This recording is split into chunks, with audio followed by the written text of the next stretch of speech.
problématiques familiales et maladies. Quand le corps parle d'une blessure au système auquel on appartient. Nous avons vu dans les chapitres précédents que la bonne ou mauvaise conscience morale individuelle vient souvent se heurter à la conscience morale systémique. Nous avons vu également que les principes et métaprincipes systémiques doivent être respectés, sous peine de créer souffrance, malheur, échec et difficultés physiques et ou psychologiques de tous ordres. Nous parlerons ici d'un autre aspect essentiel du travail systémique, les dynamiques douloureuses. Ceci signifie « je vis ce que tu vis » et surtout « je souffre comme toi » ou « en mémoire de toi ». La personne vit le même destin que celle avec laquelle elle est intriquée, en particulier les mêmes maladies, les mêmes fragilités, les mêmes comportements, y compris jusque dans la mort. Cette dynamique est basée sur le principe de l'ancienneté et du rang. Mais en même temps, elle blesse ce principe, puisqu'un petit ne peut pas impunément prendre la place d'un ancien, que ce soit un membre de sa famille actuelle ou un membre de sa famille d'origine, parfois éloigné de plusieurs générations. Cette dynamique signifie aussi « je le fais à ta place », « je porte ce fardeau pour toi », par amour, ignorant et infantile. Pour notre famille, nous acceptons de porter de bien lourds fardeaux. On prend sur soi comme si cela pouvait arranger la situation de l'autre. Le départ de papa laisse une place vacante auprès de maman et le fils tente de le remplacer pour la soutenir. Ou bien, pour éviter de voir son père partir ou mourir, c'est-à-dire pour partir à sa place, la fille développe une maladie ou accumule les accidents jusqu'à celui qui lui sera fatal. Parfois aussi, l'enfant prend le parti de l'ex-conjoint de sa mère, dont elle dit du mal et qu'elle ne veut plus voir. Chaque fois que je prends le fardeau d'un autre ou que j'occupe la place d'un grand, alors que je suis le plus jeune dans le système, je blesse le principe d'ancienneté ou de rang et de place, et je paie le prix fort, sans aucun résultat bénéfique pour le système.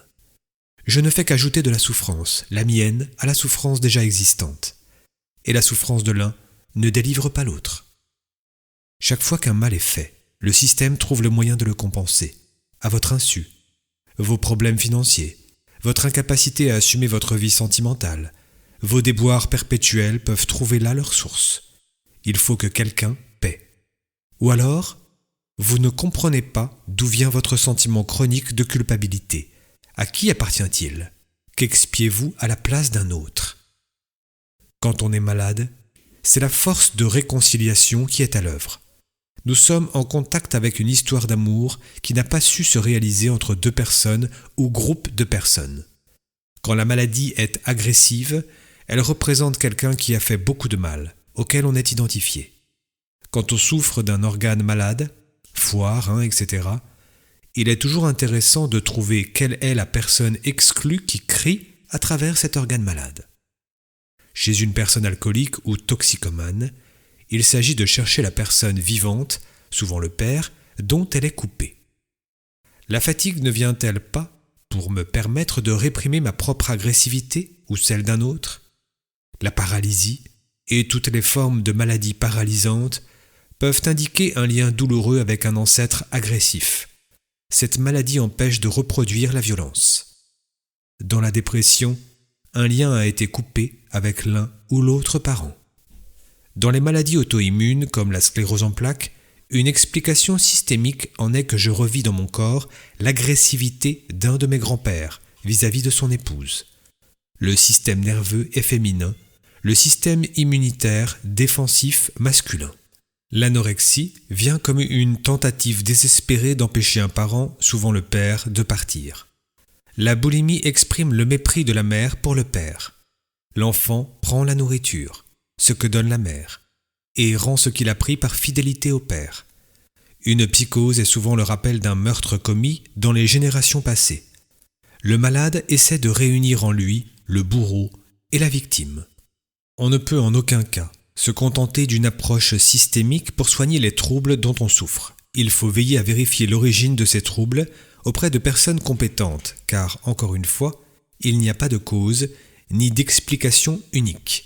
Par contre, si l'origine du trouble est systémique, les traitements et autres accompagnements thérapeutiques verront leurs effets renforcés. Parfois même, le problème récidivant disparaîtra ou le développement de la maladie s'arrêtera. Les constellations familiales, mais aussi professionnelles, ancestrales, thérapeutiques, se déroulent en 2 temps. Mise en évidence des dynamiques cachées à l'origine des problèmes. Quel principe systémique a été blessé? Où se trouve la blessure? Deuxièmement, recherche d'une meilleure solution que celle apportée par amour, mais de façon douloureuse par celui qui a le problème aujourd'hui. Une palette de protocoles, des constellations dites structurelles à la sagesse des mouvements spontanés de l'âme qu'on laisse se manifester librement et en douceur, ou celle encore, plus grande, du souffle de l'esprit. Ces constellations viendront apporter une première impulsion de réparation, plus respectueuse des principes systémiques que la famille du client a bafoués par ignorance. L'impossible aujourd'hui peut devenir le possible du lendemain, même si ce lendemain se situe dans les jours, semaines ou mois qui suivent la constellation.